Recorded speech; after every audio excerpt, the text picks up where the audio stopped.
ഒടുക്കത്തെ purchase power parity കാരണം നമുക്ക് ഇവിടെ നിന്നൊരു സാധനം പോലും വാങ്ങാൻ പറ്റാത്ത അവസ്ഥയായതുകൊണ്ട് കഴിഞ്ഞ ദിവസം ഗ്രോസറി സ്റ്റോറിൽ പോയെങ്കിലും അവിടെ നിന്നൊന്നും ഞാൻ വാങ്ങിയില്ല. പക്ഷേ എസെൻഷ്യലായിട്ടുള്ള സാധനങ്ങൾ എന്തായാലും നമുക്ക് വേണമല്ലോ. അങ്ങനെ വീണ്ടും ട്രെയിനൊക്കെ കയറി മഞ്ഞത്ത് പോകണ്ടേന്ന് ആലോചിച്ചിരിക്കുമ്പോഴാണ് ഞങ്ങളുടെ ഹൗസ് ഓണർ പറഞ്ഞത് തൊട്ടടുത്ത് ഒരു ഇവിടുത്തെ ഫേമസ് ആയിട്ടുള്ള ഗ്രോസറി സ്റ്റോറായ ഇടയ്ക്ക് ഉണ്ടെന്നുള്ളത്. എന്നാൽ പിന്നെ അവിടേക്ക് നടന്നു പോകാമെന്ന് വിചാരിച്ചിട്ടുള്ള പോക്കാണ് ഈ കാണുന്നത്. പക്ഷേ നല്ല രസമുള്ളൊരു എക്സ്പീരിയൻസ് ആയിരുന്നു ഇത്. മുൻപൊക്കെ ഗ്രോസറി ഷോപ്പിംഗ് നടന്നിട്ടുണ്ടെങ്കിലും അതൊരു അത്ഭുതമായിട്ട് തോന്നിയത് ഇത് ആദ്യമാണ്.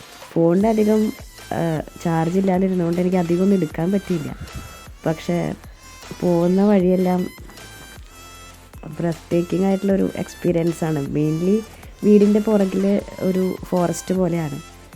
അപ്പോൾ അതുവഴി പോകുന്ന കാഴ്ചകളൊക്കെയാണ് ഇത്. അതൊക്കെ ഭയങ്കര രസമുള്ളൊരു എക്സ്പീരിയൻസ് ആയിരുന്നു. സ്റ്റോറിയിൽ നിന്ന് അധികം ഒന്നും എനിക്ക് വീഡിയോ എടുക്കാൻ പറ്റിയില്ല, ഫോൺ ഓഫായ മട്ടായിരുന്നു.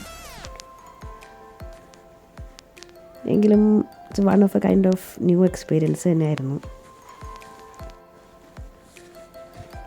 കൈയൊക്കെ ഫ്രീസ് ആവുന്നതുകൊണ്ട് നമുക്ക് ആഗ്രഹം ഉണ്ടെങ്കിൽ നമ്മൾ അധികമൊന്നും നമുക്ക് വീഡിയോസ് എടുക്കാൻ പറ്റില്ല.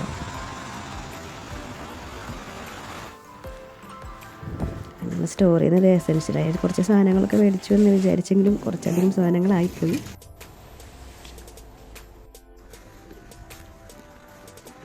ഫോണിൽ ചാർജ് ഇല്ലാത്തതുകൊണ്ടും നല്ല തണുപ്പായതുകൊണ്ടും പാൻറ്റിൻ്റെ പോക്കറ്റിൽ കൈ വെച്ച് ഞാൻ വീട്ടിൽ തിരിച്ചിട്ട്